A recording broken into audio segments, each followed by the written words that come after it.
रजीम बिस्मिल्लाहिर्रहमानिर्रहीम अल्हम्दुलिल्लाहिल्लज़ी हदाना लिहाज़ा वमा कुन्ना लिनहतदिया लौला अन हदानल्लाह लक़द जाअत रुसुलु रब्बिना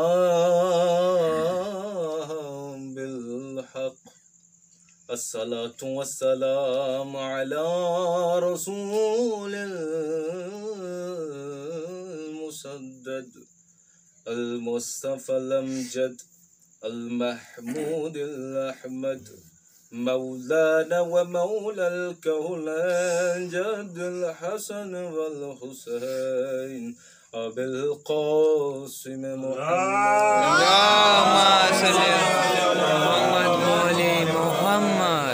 बिस्मिल्लाहिर्रहमानिर्रहीम अल्लाहुम्मा कुल्ल वलियकल हुज्जत इब्नुल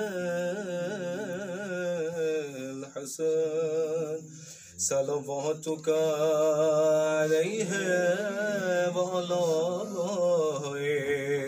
फी हाज़िहि साअति व फी कुल्लि साअ वलिया व हाफ़िज़ा व क़ाइदन व नासिरा व दलीलन व ईना हत्ता तुस्किनहु अर्ज़का तौआ व तुमत्तिअहु फ़ीहा तवीला।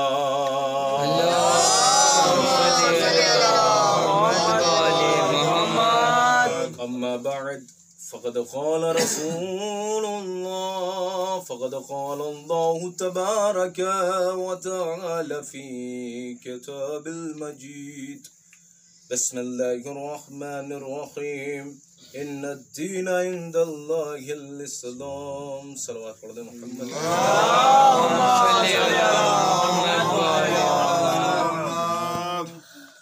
मोहतरम सामईन किराम, बुजुर्गान अजीज, बिरादरान मोअज़्ज़ज़, कुरान की मारूफ आयत को उन्वान बनाकर आपके सामने दो तीन बातें अर्ज करना है। अल्लाह ने इस पूरी कायनात में कुछ निज़ाम बनाया है और वो निज़ाम को अगर हमने फॉलो किया तो पूरी ज़िंदगी फ़वाइद के साथ गुजरेंगी। बेशक वो सिस्टम जो परवरदिगार ने हमें बनाया करके दिया है इस दुनिया में, अगर उस सिस्टम के हिसाब से हमारी ज़िंदगी गुजरी तो फ़ायदे ही फ़ायदे हैं, और उस सिस्टम के ख़िलाफ़ आपने काम कर दिया तो फिर खसारा ही खसारा है, फिर नुकसान है। लिहाजा कुछ कानून परवरदिगार ने इस दुनिया में बनाए हैं और वो कानून इस तरीके से हैं कि जब चीज़ें छोटी होती हैं तो फ़ायदे भी कम होते हैं, जब बढ़ने लगती हैं तो उसका फ़ायदा बढ़ने लगता है। दो तीन मिसालें आपके सामने पेश करूं कि मिसाल के तौर पर चांद है, जब चांद पहली का होता है तो उसकी रोशनी कम होती है, जैसे जैसे चांद बढ़ने लगता है उसकी रोशनी में इजाफा होने लगता है।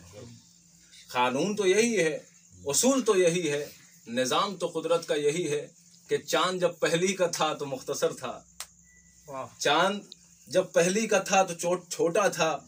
इसका मतलब ये नहीं कि वो चांद छोटा होता है, बल्कि उसकी रोशनी पहली की थी तो कम थी, लेकिन जैसे जैसे दूसरी हुई, तीसरी हुई, चौथी, तो उसकी रोशनी में भी इजाफा होने लगा। कानून तो यही है कुदरत का, उसूल तो यही है कि जब छोटा था चांद तो रोशनी भी कम थी, उसके फायदे भी कम थे, लेकिन जैसे जैसे बढ़ने लगा उसके फायदे में इजाफा हुआ, उसकी रोशनी में इजाफा हुआ। अब यही चांद जब 14वीं का हुआ तो फिर आप कहने की जरूरत नहीं है, चांद खुद कह देगा कि हम तुलू कर चुके। वाह वाह वाह वाह वाह। अब आपको ये कहने की जरूरत नहीं है, बल्कि चांद खुद कहेगा कि हम इस कायनात में तुलू कर चुके। इतनी वाज़े रोशनी होगी और उसके फायदे भी ज्यादा होंगे। चांद छोटा था रोशनी कम थी, जैसे जैसे बढ़ने लगा रोशनी में इजाफा हुआ, उसके फायदे दुनिया ने देखे। अब एक मिसाल ये है, एक मिसाल इस तरीके से और देख लीजिए कि जिस तरीके से एक दरख्त है, एक पौधा है, जब एक बागबान जब पौधा लगाता है तो पौधा जब छोटा होता है तो उसके फायदे कम होते हैं, लेकिन जैसे जैसे बढ़ने लगता है उसके फायदे में इजाफा होता है, और उसके बाद बागबान भी बड़ा खुश हो जाता है, सीना चौड़ा होकर करके चलता है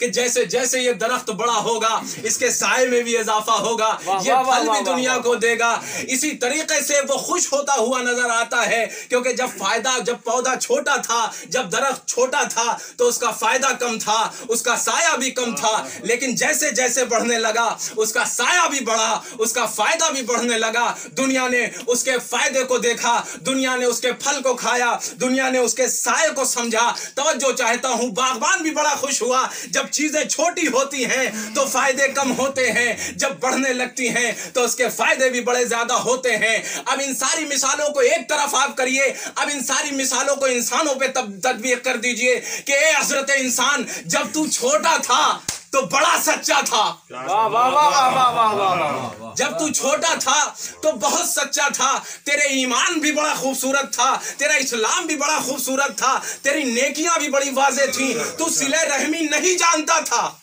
फिर भी करता था, तू नमाज नहीं जानता था फिर भी मस्जिद में जाता था, तू सजदे नहीं जानता था फिर भी मस्जिद में आकर के करता था। ये सारी चीजें तुझे नहीं पता थी। याद रख, नेकियां भी तेरे पास थी, सिले रहमी भी तेरे पास थी, रोज़ा नमाज भी तेरे पास था, ईमानदारी भी तेरे पास थी, अमानतदारी भी तेरे पास थी, ये सारी चीजें तेरे पास थी। तू छोटा था, सारी चीजें तेरे पास कुदरत ने दे दी, लेकिन हुआ क्या कि जैसे जैसे बड़ा हुआ, होना तो ये चाहिए था, कुदरत का कानून ये था कि चांद जब बढ़ता है तो फायदे देता है, दरख्त जब बढ़ता है तो फायदे देता है। ए हजरत इंसान, जब तुझे बड़ा होना था तो दुनिया को तेरे फायदे भी नजर आते, तू बढ़ता जाता, तेरे ईमान में इजाफा होता, तेरे ईकान में इजाफा होता, तेरी नेकियों में इजाफा होता, तेरी तकवे में इजाफा होता, तेरे परहेजगारी में इजाफा होता, तेरी अमानतदारी में इजाफा होता, तेरे अखलाक में इजाफा होता, तेरे रोजा और नमाज में इजाफा होता, तेरे कीने खत्म हो जाते, तेरे बुग़्ज़ खत्म हो जाते। लेकिन उसूल कैसे गड़बड़ा गया, जैसे जैसे तू बढ़ा तेरा सिस्टम पूरा खराब हो गया। एक सलावत पढ़े मोहम्मद व आले मोहम्मद। नारा हैदरी, आवाज़े बुलंद सलवात। चीजों में इजाफा होता, लेकिन नहीं मालूम किसकी नजर तुझे खा गई। जैसे जैसे तू बढ़ता चला गया तेरे सारी चीजों में कमियां आ गई। ये किस तरीके से समझ में आएगा? मैंने पूरी दुनिया में तलाश किया कि कोई एक ऐसा जुमला मुझे मिल जाए कि जो ये बताए कि इंसान जब बड़ा होता है तो गड़बड़ा कैसे जाता है। भाई, अल्लाह ने तो इंसान को बड़ा मासूम खल्क किया था इस कायनात में।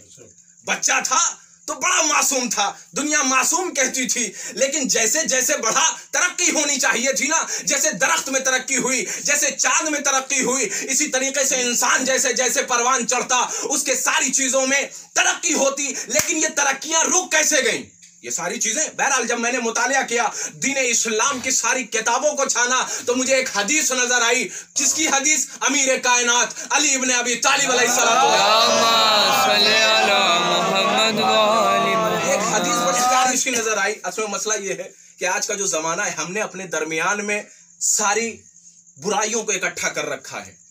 होना ये चाहिए कि अगर व्हाट्सएप है या मिसाल के तौर पर वॉलपेपर है या स्क्रीन है, जैसे ही आपने टच किया उस पे अक़वाल मासूमीन का होना जरूरी है। अगर वो कौले मासूमीन आपके इर्द गिर्द नहीं है तो याद रखिए, आप अच्छाई मुआशरे में नहीं ला सकते, आप अच्छाई के रास्ते पर नहीं चल सकते। अगर बुराइयां इकट्ठा हैं, चारों तरफ बुराइयां हैं, तो मुआशरा बुरा बनता है। महसूस करें, जैसे जैसे अक़वाल मासूमीन के साए में जिंदगी गुजरेगी, एक अच्छा इंसान बनता हुआ नजर आएगा। मिसाल के तौर पे इमाम मौला कायनात ने इरशाद फरमाया, कहा बुरी संगत बुरा इंसान बनाती है। अगर इंसान बुरा है तो इसका मतलब कहीं ना कहीं उसे बुरी संगत, लिहाजा मौला कायनात ने कहा कि दोस्ती का इंतखाब ऐसा हो कि दामन दागदार ना हो। एक सवाल पढ़े मोहम्मद व आले मोहम्मद।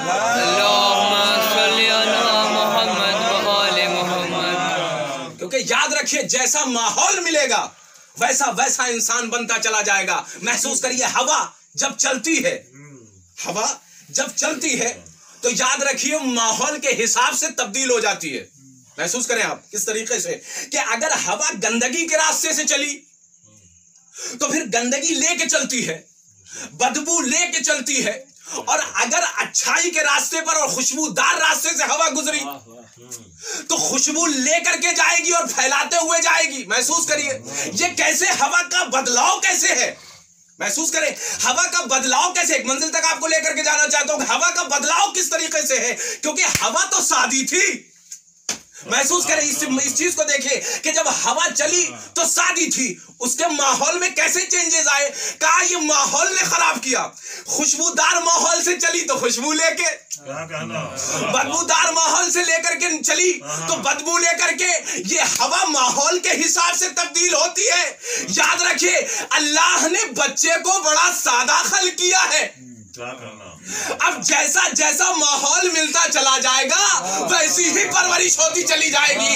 एक सवाल पढ़े मोहम्मद वाले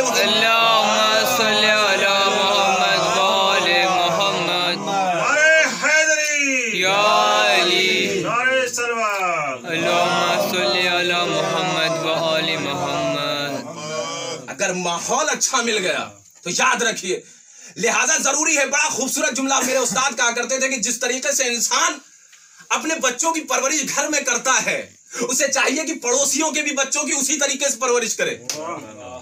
बेहतरीन जुमला है, क्योंकि अगर आप चाहते हैं कि मुआशरा दीनी हो जाए, अगर आप चाहते हैं कि मुआशरा आलमी हो जाए, अगर आप चाहते हैं कि मुआशरा नबवी हो जाए, तो याद रखिए जिस तरीके से आप अपने बच्चे की परवरिश करना चाहते हैं पड़ोस के बच्चे की भी वैसी ही परवरिश करें।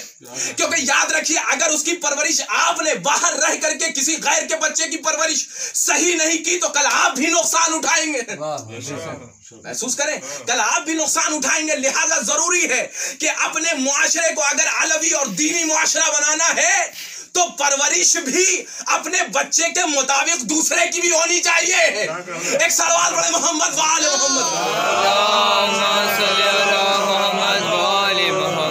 और बुलंदतरीन सलवात पढ़ो मोहम्मद वाले।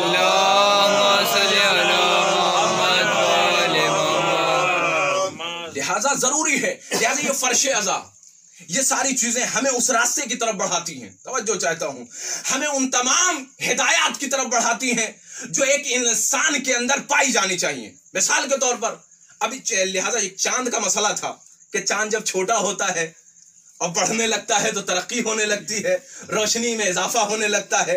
यार अजीब व गरीब मसला है। चांद को महसूस करिए आप, इस चांद में ताकत कितनी है कि अब 11 महीने जो चांद निकलते हैं उनकी बात मैं नहीं कर रहा हूं, क्योंकि 28 रजब अभी गुजरी है और इसके बाद इंशाअल्लाह मुहर्रम का भी चांद आप देखेंगे। लेकिन चांद मुहर्रम की बड़ी खासियत रखता है। इस मुहर्रम के चांद में बड़ी खासियत है, बड़ी ताकत है इस चांद में। इस चीज को आप महसूस करिए कि कैसी ताकत है, क्योंकि मुहर्रम जब आएगा तो उस वक्त आप याद करिएगा इंशाअल्लाह। और पहले ही मैं आपको बयान कर दे रहा हूं कि चांद में कैसी ताकत है। 11 महीने भी चांद निकलते हैं लेकिन उनमें वो सलाहियत नहीं पाई जाती। महसूस करें जो इस मुहर्रम के चांद में पाई जाती है। जैसे ही फलक पर नमूदार होता है अजीब सी पूरी दुनिया में एक इनकलाब बर्पा कर देता है, एक तब्दीली पैदा कर देता है, एक माहौल को बदल देता है पूरी तरीके से। जो अभी तक 11 महीने पूरा माहौल चेंज नहीं हुआ, इस मुहर्रम के चांद ने तब्दील कर दिया है ही नहीं। मुहर्रम के चांद में एक अजीब व गरीब सी खासियत पाई जाती है। जैसे ही फलक पर नमूदार हुआ, महसूस करें आप मेरे साथ रहें कि जैसे ही फलक पर नमूदार हुआ एक अजीब सा इनकलाब पैदा करता है, एक अजीब सी तब्दीली पैदा करता है, एक अजीब सा बदलाव पैदा करता है। ये 11 महीने जो चांद निकले उनमें वो तब्दीली नहीं आई, लेकिन इस चांद ने जैसे ही फलक पर नमूदार किया अपने आप को वैसे ही पूरा माहौल बदल गया। वो 11 महीने टीवियां जो बंद नहीं हुई, वो 11 महीने जो टीवियां बंद नहीं हुई इसे एक चांद ने बंद करा दिया। वो सारी चीजें जो अभी तक तब्दीली नहीं आई थी इसे चांद ने बंद करा दिया। आप महसूस करिए वो व्हाट्सएप, वो स्टेटस, वो सारी चीजें, वो स्क्रीन जिसके ऊपर गाने आज तक खामोश नहीं हुए इसे चांद ने खामोश करा दिया। मुहर्रम के चांद की खासियत को महसूस करिए। वो लोगों ने, उन लोगों ने जिन लोगों ने पर्दे का एहतमाम नहीं किया इसे चांद ने उनसे पर्दा भी करा दिया। ये सारी तब्दीली कैसे? इस चांद के अंदर खासियत क्या है कि जैसे ही फलक पर नमूदार हुआ, इतनी ज्यादा तब्दीली, इतना ज्यादा इनकलाब कैसे? हमारा छोड़िए वो सारी चीजों को, लिबास तक बदलवा दिया। वाह वाह वाह वाह वाह वाह वाह वाह। नहीं, अमीरी गरीबी का फर्क तक बदल दिया दुनिया के सामने इस चांद ने। बेचारा 11 महीने मुल्ला चिल्लाता रहा मस्जिद से, लेकिन तब्दीली नहीं आई। खतीब मिंबर पर आकर के खिताबत करते करते थक गए, तब्दीली नहीं। जाकिर मिंबर पर आकर के जिक्र करते करते थक गए, तब्दीली नहीं। लोगों ने बड़ा एहतमाम किया, जलसे जलाइश किए, सब कुछ किया, लेकिन तब्दीली नहीं। मुहर्रम के इस चांद ने अजीब व गरीब पैगाम दिया दुनिया को, एक इनकलाब बर्पा कर दिया, एक तब्दीली पैदा कर दी, एक तो बदलाव पैदा कर दिया। मैंने कहा इस चांद में खासियत क्या है? कहा कोई खासियत नहीं है, ये चांद मंसूब हो गया हुसैन से। वाह वाह वाह वाह वाह वाह वाह वाह। नहीं, इस चांद में आप महसूस करें किस तरीके से कि जैसे ही फलक पर इस मुहर्रम के चांद ने अपने आप को नमूदार किया, ये तब्दीली जो पैदा हुई वो कैसे? का कोई खास बात नहीं है, इस चांद ने अपने आप को मंसूब कर दिया हुसैन से। और जो चीजें हुसैन से मंसूब हो जाती हैं, महसूस करिए, जो चीजें हुसैन से मंसूब हो जाती हैं, कायनात और दुनिया में तब्दीली लाने लगती है। अब वो चाहे फारस के सलमान हो या हबश की फिजा। एक सलाम वाले मोहम्मद वाले मोहम्मद। नारा हैदरी, आवाज़ बुलंद सलवात। जो चांद, तवज्जो चाहता हूं, ये चांद में इतनी खास बात है क्योंकि इसने अपने आप को हुसैन से मंसूब कर दिया। और जो चीजें हुसैन से मंसूब हो जाती हैं, तब्दीली लाती हैं, इनकलाब लाती हैं। अमा सिर्फ मंसूब हुए चांद में इतनी सलाहियत है कि पूरी कायनात में तब्दीली और इनकलाब ले आया। और जब हकीकी चांद हुसैन का पर्दे से तुलू करेगा तो अब दुनिया हमसे सवाल न करे कि इनकलाब कैसे आएगा। एक सलाम मोहम्मद वाले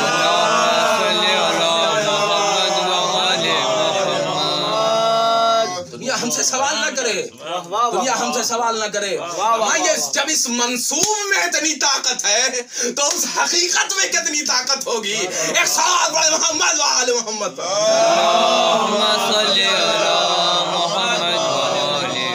उस मंसूब में इतनी ताकत है तो उस हकीकत में कितनी ताकत होगी।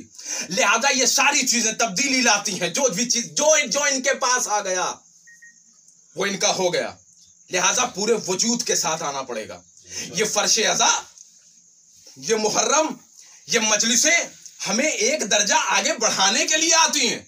नहीं, जुमला कह रहा हूं आपके सामने, बहुत बड़ा जुमला मैंने आपको दे दिया है। ये मजलिसें, ये मुहर्रम, ये सारी चीजें, ये इमाम हुसैन की मजलिसें हमें एक दर्जा आगे ले जाने के लिए आती हैं। अगर हम उन सारी मजलिसों से और मुहर्रम से एक दर्जा और एक लम्हा भी अगर आगे नहीं बढ़े तो इसका मतलब कि मुहर्रम ने हमारे ऊपर असर नहीं किया, मजलिसों ने हमारे ऊपर कोई असर नहीं किया। लिहाजा अगर आप मजलिसों में आ रहे हैं और तब्दीली पैदा हो रही है तो इसका मतलब कि मजलिसों ने असर दिखाया, मुहर्रम ने असर दिखाया। ये फर्शे अज़ा, ये सारी चीजें हमें एक कदम आगे बढ़ाने के लिए आती हैं। याद रखिए, यूनिवर्सिटी तो जैसे मिसाल के तौर पर शिबली कॉलेज में हम पढ़ रहे हैं तो एक बीए का भी होता है, लेकिन यूनिवर्सिटी तो एक ही है ना, शिबली कॉलेज है, लेकिन कोई उसमें बीए का है, कोई हाई स्कूल का है, कोई 5 का है, कोई 1 का है। इसी तरीके से तो होता है तबके वाइज, लेकिन यूनिवर्सिटी एक है। इमाम हुसैन की फर्शे अज़ा एक है, दरसगाहे हुसैनी एक है।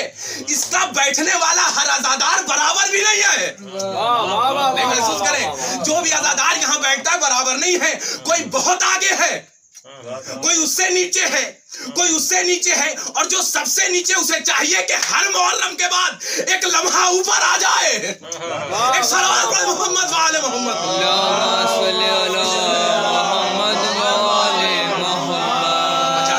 ये मुहर्रम हमें एक कदम आगे बढ़ाने के लिए आती हैं। और अगर आप आगे नहीं बढ़े, हर मुहर्रम आने के बाद गुजर गया, तो याद रखिए कि आप नुकसान में हैं। मिसाल के तौर पर एक साहब थे यही जलालपुर में, जब मैं पढ़ रहा था तो मैंने उनसे सवाल किया कि आप कितने में हैं, तो कहने लगे कि मैं 10 में हूँ, 10 में पढ़ता हूँ। तो हमने कहा कि क्या पहली बार आप 10 में हैं? कहा नहीं 2 साल हो गया इसी 10 में। मैंने कहा तरक्की नहीं हुई? कहा नहीं तरक्की नहीं हुई, फेल हो गया 2 बार, 2 बार फेल हो गया। अब उसी क्लास में हूं, महसूस करें। याद रखिए फर्शे हुसैनी और मुहर्रम इसी तरीके से है। मुहर्रम अगर आया और आपका एक क्लास आगे नहीं बढ़ा, आपने तरक्की नहीं की मुहर्रम से, तो इसका मतलब कि फेलियर है, फेल हो गया। अगर मुहर्रम ने आकर के आपके अंदर तब्दीली नहीं पैदा की और सारी चीजें आपके अंदर बदलाव नहीं आया, इनकलाब नहीं आया, तो इसका मतलब कि आपने तरक्की नहीं की। मुहर्रम आया, आप गुजर गए, आप उसी जगह पर रह गए और मुहर्रम ने आपके अंदर तब्दीली पैदा नहीं की, तरक्की नहीं हुई, आपके अंदर इनकलाब नहीं पैदा हुआ। वो बुग़्ज़, वो कीना, वो हसद, वो झगड़े, वो प्रॉपर्टी का लफड़ा, वो भाई में लफड़ा, वो सारी चीजें, अगर वो सारी चीजें उसी दिन मौजूद है और मुहर्रम आने के बाद चला जा रहा है, मजालिस आने के बाद चली जा रही है, इसका मतलब कि आप फेलियर हैं, आप एक क्लास आगे नहीं बढ़े। इमाम हुसैन को और हैदर कर्रार को और इमाम हुसैन के बेटे आखिरी वारिस इमाम ज़माना को फेलियर नहीं चाहिए। एक सलावत पढ़े मोहम्मद व आले मोहम्मद।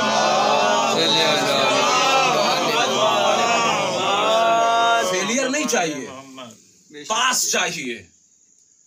याद रखिए, अगर आपको जरूरी नहीं है कि इस जमाने में सलमान मौजूद हो, अबू जर मौजूद हो, मिक़दाद मौजूद हो, जरूरी नहीं हो, वो किरदार होना चाहिए। और ये मुहर्रम और ये सारी चीजें मजालिसें हमारे अंदर वही किरदार पैदा करने के लिए आती हैं। याद रखिए, अगर वो किरदार नहीं पैदा हुआ, अगर वो मेयार पैदा नहीं हुआ जो बूजर और सलमान वाला है, वो सारी चीजें अगर आपने हर मुहर्रम में एक गुनाह अपने अंदर से कम कर दिया, तो आप उस दौर के सलमान भी हैं, आप उस दौर के अबूजर भी हैं, आप उस दौर के मिक़दाद भी हैं। बड़े मोहम्मद व आले मोहम्मद। लगाने से हुसैनी नहीं होया जाता। तवज्जो चाहता हूं मैं, आपने बोर्ड लगा लिया हुसैनियत का, मटेरियल सादा यजीदी है, झूठ वही है, फराड वही है, गस वही है, कीना वही है, हसद वही है, ये सारे मटेरियल्स तो यजीदी थे।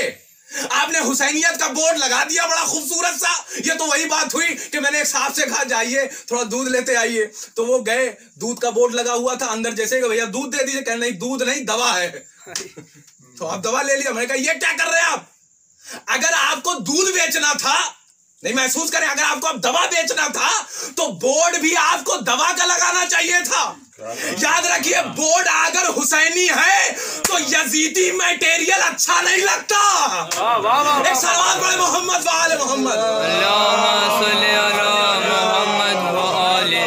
आप बोर्ड के हिसाब से किसी दुकान में जाएंगे ना, अब मिसाल के तौर पे किसी सोनी का अगर बोर्ड लगा है तो आपको इतना यकीन जरूर होगा कि नट बोल्ट तक सोनी का होगा, और अगर किसी और चीज का मिल गया आपको तो आप कहेंगे हमारा धोखेबाजी है। अब समझ में आ गया, बोर्ड अगर हुसैनी है, मटेरियल यजीदी है, तो धोखेबाजी है।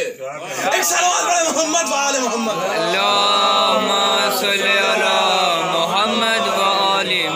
धोखेबाजी इमाम को नहीं पसंद है।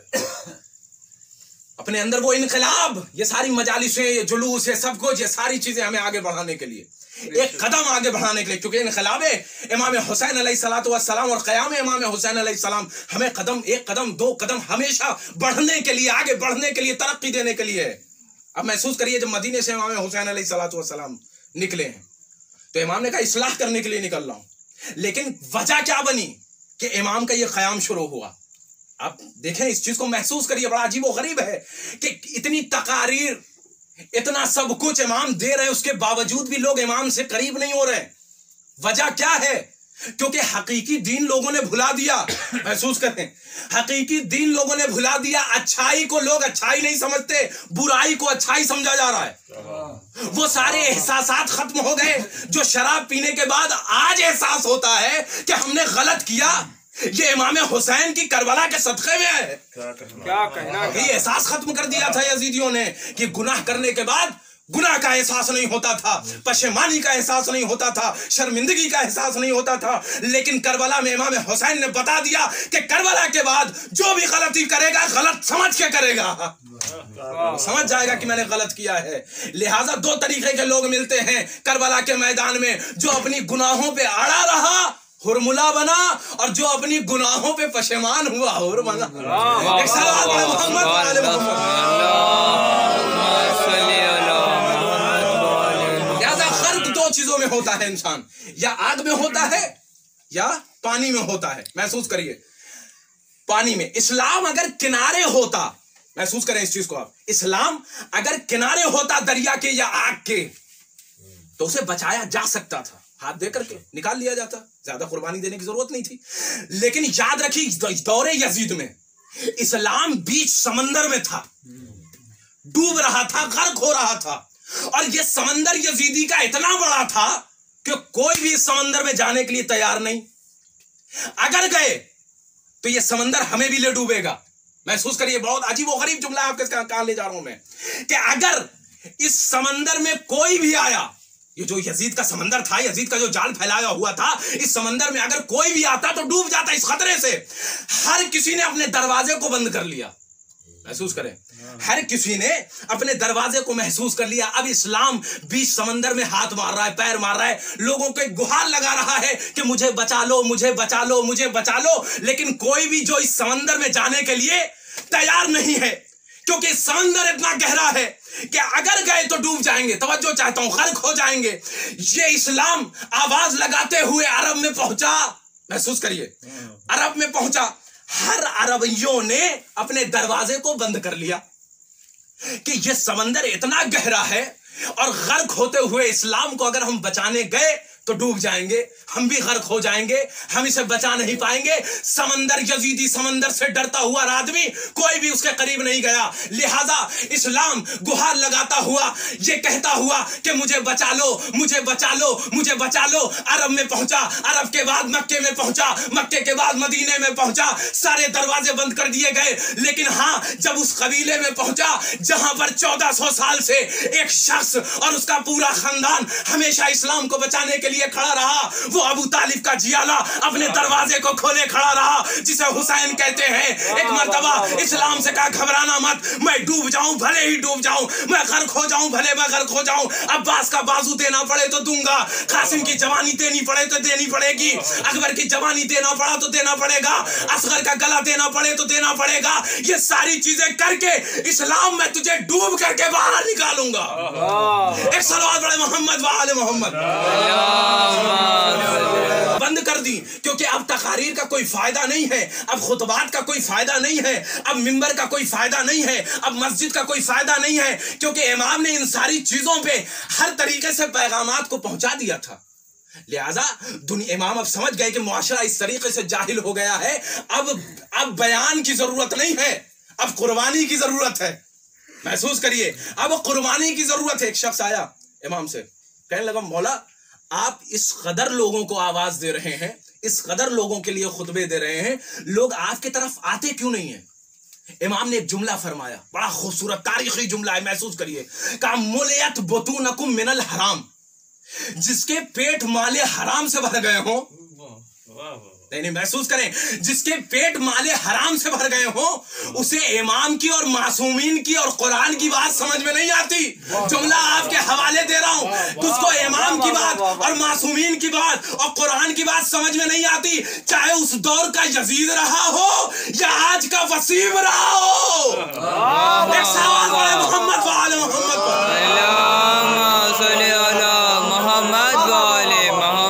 दौर का यजीद रहा हो या आज का वसीम हो, अगर एक निवाला भी हराम का चला गया तो यजीदी असर जरूर दिख जाएगा।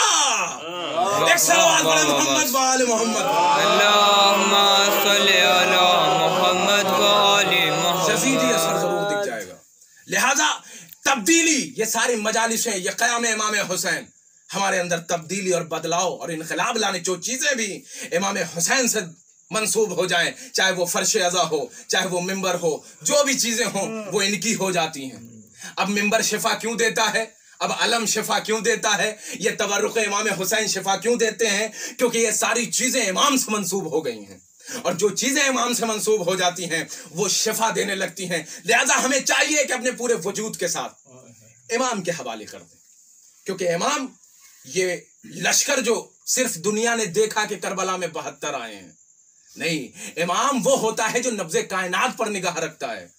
पूरी कायनात को ये बता दिया इमाम ने 72 ला करके कि ये लश्कर सिर्फ आज नहीं बना है, कयामत तक बनता रहेगा, और यही अज़ादार होंगे जो मेरे बेटे के साथ लब्बैक या मेहदी और लब्बैक या हुसैन की सदा बुलंद करते हुए हमरा होंगे। लेकिन क़याम इमाम हुसैन अलैहिस्सलातु वस्सलाम, कोई दिल से पूछे हुसैन के कि मदीना छोड़ रहे हैं, वतन छोड़ रहे हैं, जिस जगह बचपन गुजरा हो इमाम का, वो मदीना आज इमाम से छूट रहा है। 28 रजबुल मुरज्जब को इमाम ने मदीना छोड़ा, लेकिन अजीबो गरीब तरीके से एहतमाम किया है महमिल का। क्या एहतमाम दुनिया ने देखा, क्या लश्कर तैयार किया है, जिसमें 6 महीने का अली असगर है, जिसमें हबीब इब्ने मज़ाहिर 80 साल है। क्या लश्कर तैयार किया है इमाम ने, महमिलें किस तरीके से सजाई हैं इमाम ने। एक मर्तबा फहरिस्त बनाई, फहरिस्त बना करके मर्दों की गाजी अबुल फजल अब्बास को थमा दिया, कहा अब्बास अब तुम मर्दों को तैयार करो, अब्बास मर्दों को तैयार करो। गाजी अबुल फजल अब्बास ने वो फहरिस्त लेकर के एक मर्तबा कहा अली अकबर तुम भी शामिल हो, लश्कर में तुम भी मौजूद हो। कहा कासिम तुम भी मौजूद हो, ए ओनो मोहम्मद तुम भी मौजूद हो। लेकिन हाँ, एक नन्ही सी बच्ची के हाथ में एक नन्ना मुजाहिद भी था। गाजी अबुल फजल अब्बास कैसे कहें, जनाब सोगरा से कैसे कहें कि असगर भी हमारे लश्कर का हिस्सा, लेकिन आकर के कहा बीबी से, ए बीबी, ए फातिमा सोगरा, अली असगर का भी नाम है। जैसे ही ये सुना, जैसे ही ये जनाब सोगरा ने सुना, दौड़ती हुई बाबा के पास आई, आकर के कहने लगी बाबा सबको तो लेकर के जा रहे हैं, अली असगर को छोड़े जाइए, अली असगर को छोड़े जाइए मेरे पास बाबा। जब आपकी याद आएगी बाबा, जब आपकी याद आएगी तो मैं अली असगर के साथ अपने को बहला लूंगी बाबा, अली असगर को मेरे साथ छोड़े जाइए। लेकिन हाँ, उलमा फरमाते हैं मैंने कहीं नहीं देखा, एक मर्तबा इमाम हुसैन ने अली असगर के कान के पास एक जुमला कहा। अब क्या कहा, उमक के अली असगर सोगरा के हाथों से हुसैन के हाथों पर आ गए। शायद एक जुमला कहा हो, ए अली असगर, करबला के मैदान में हुरमुला का तीर कौन खाएगा। अजरुकुम अल्लाह, खुदा आपको कोई गम न दे सिवाय मजलूम हुसैन के, सिवाय गमे अहले बैत को कोई गम न दे आपको। हाँ, ये फर्श अज़ा बिछ गई, एक शहजादी, एक मदीने से पहलू शिकस्ता बीवी आ गई होगी। हाँ, चंद कतरे आंसू दे दो, चंद कतरे आंसू दे दो, इसी टेहुड़ी पर बैठी होंगी।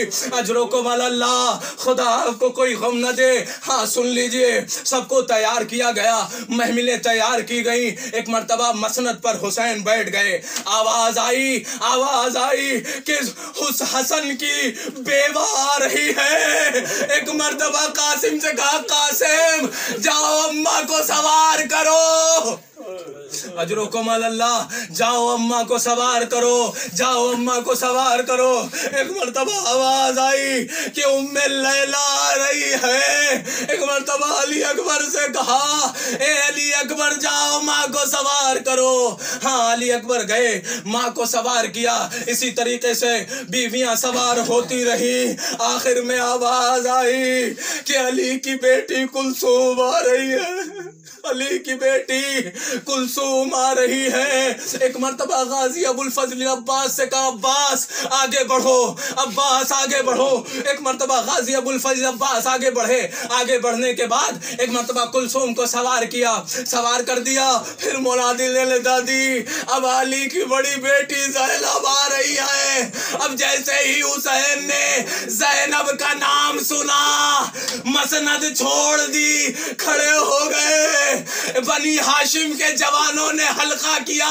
गाजी अबुल फजल अब्बास ने एक मर्तबा हिजाब का नारा लगाया, अल हिजाब का नारा लगा। बड़ी एहतमाम के साथ ज़ैनब निकली। एक मर्तबा सवारी के पास आके खड़ी हुई, आवाज दी, ए हुसैन अब मुझे सवार होना है। अजरुकुम अल्लाह, अजरुकुम अल्लाह, अब मुझे सवार होना है। अब्बास आगे बढ़े। अजरुकुम अल्लाह, ये फिक्र ऐसा है, इंशाअल्लाह समाअत कर ले, रोते हुए उठेंगे फर्श अज़ा से। एक मर्तबा गाजी अबुल फजल अब्बास आगे बढ़े। अब मना कर दिया, कहा अब्बास नहीं, तुम मुझे सवार नहीं करोगे। एक मर्तबा अली अकबर, फूफी अम्मा मैं आप सवार करूं? कहा नहीं अली अकबर तुम नहीं सवार करोगे। कासिम आगे बढ़े। एक मर्तबा मोहम्मद आगे बढ़े, अम्मा कहा मैं सवार करूंगा, नहीं मुझे कोई नहीं सवार करेगा। एक मर्तबा हुसैन आगे बढ़े, ए ज़ैनब, अरे तेरा भाई तुझे सवार करे। कहा नहीं ए भैया आज आप सवार नहीं करेंगे। कहा ज़ैनब किससे सवार होना चाहती हो? कहे भैया जो 11 मुहर्रम को मुझे सवार करेगा, जो मुझे 11 मुहर्रम को सवार करेगा, जो मुझे 11 मुहर्रम को सवार करेगा। एक मर्तबा निगाहों को दौड़ाया हुसैन ने, ए सैयदे सज्जाद, अरे फूफी अम्मा को सवार। अजरों को मल अल्लाह, अजरों को मल अल्लाह, बड़ी एहतमाम से सवारियां तैयार कर दी गई। बस आखिरी फिक्रा सब मसाइब का सुन ले। हाँ हुसैन, रावी कहता है कि हुसैन एक मर्तबा नाना की कब्र पर पहुंचे। नाना की कब्र पर गश आ गया हुसैन को। हाँ कुछ देर के बाद रोते हुए उठे। लोगों ने सवाल किया मौला आप रो क्यों रहे हैं? कहा नाना ख्वाब में आए थे, 2 फिक्रे फरमा करके मुझसे गए हैं। वो 2 फिक्रा आप सुन ले। वो 2 फिक्रा क्या क्या है? पहला फिक्रा ये है कि शे बनी हाशिम के जवानों, ए मेरी माओ बहनों सुनो। एक मर्तबा जुमला फरमाया रसूल अल्लाह ने, मेरे लाला ने, कि हुसैन तुझे शहीद देखना चाहता है खुदा। एक मर्तबा लोगों ने पूछा ए मौला क्या इस पे रो रहे हैं? कहा नहीं नहीं अपनी शहादत पर नहीं रो रहा। मौला रो क्यों रहे हैं? कहा दूसरा फिक्रा ये फरमाया है कि मेरी ज़ैनब कैदी बनेगी, मेरी ज़ैनब कैदी बनेगी, मेरी उम्मे कुलसूम कैदी बनेगी। मेरी माओ बहनों को पसे गर्दन हाथ बांध करके दयार बदयार। अल्लाह लानतुल्लाह अलल कौमि ज़ालिमीन। इन्ना लिल्लाहि व इन्ना इलैहि रजन बिक़दाइहि व तस्लीमन। परवरदिगारा तुझे वास्ता है ज़हरा के हक़, इस मुख्तसर सी इबादत को कबूल फरमा। परवरदिगार तुझे वास्ता है इमाम, दुनिया में जहाँ जहाँ भी लोग बीमार हैं उनको शिफाए कामिला और आजिला इनायत। परवरदिगार तुझे वास्ता है ज़हरा के हक़ का, जहाँ जहाँ भी शियान हैदर करार है उनकी जान माल इज़्ज़त आबरू की हिफाजत फरमा। परवरदिगार तुझे वास्ता है जो मखरूज हैं उनके कर्ज को ग़ैब अदा फरमा। परवरदिगार तुझे वास्ता है इमाम 14 मासूमीन का, करबला के शोहदा का। परवरदिगार हमारे आखिरी इमाम के ज़ुहूर में ताजिल फरमा, उनके आवान व अंसार में शुमार फरमा। एक मरतबा सूरह हम 3 मरतबा सूरह इखलास की तिलावत फरमाते हैं। मरहूम गुलाम हुसैन, मरहूमा हुसैन बानो।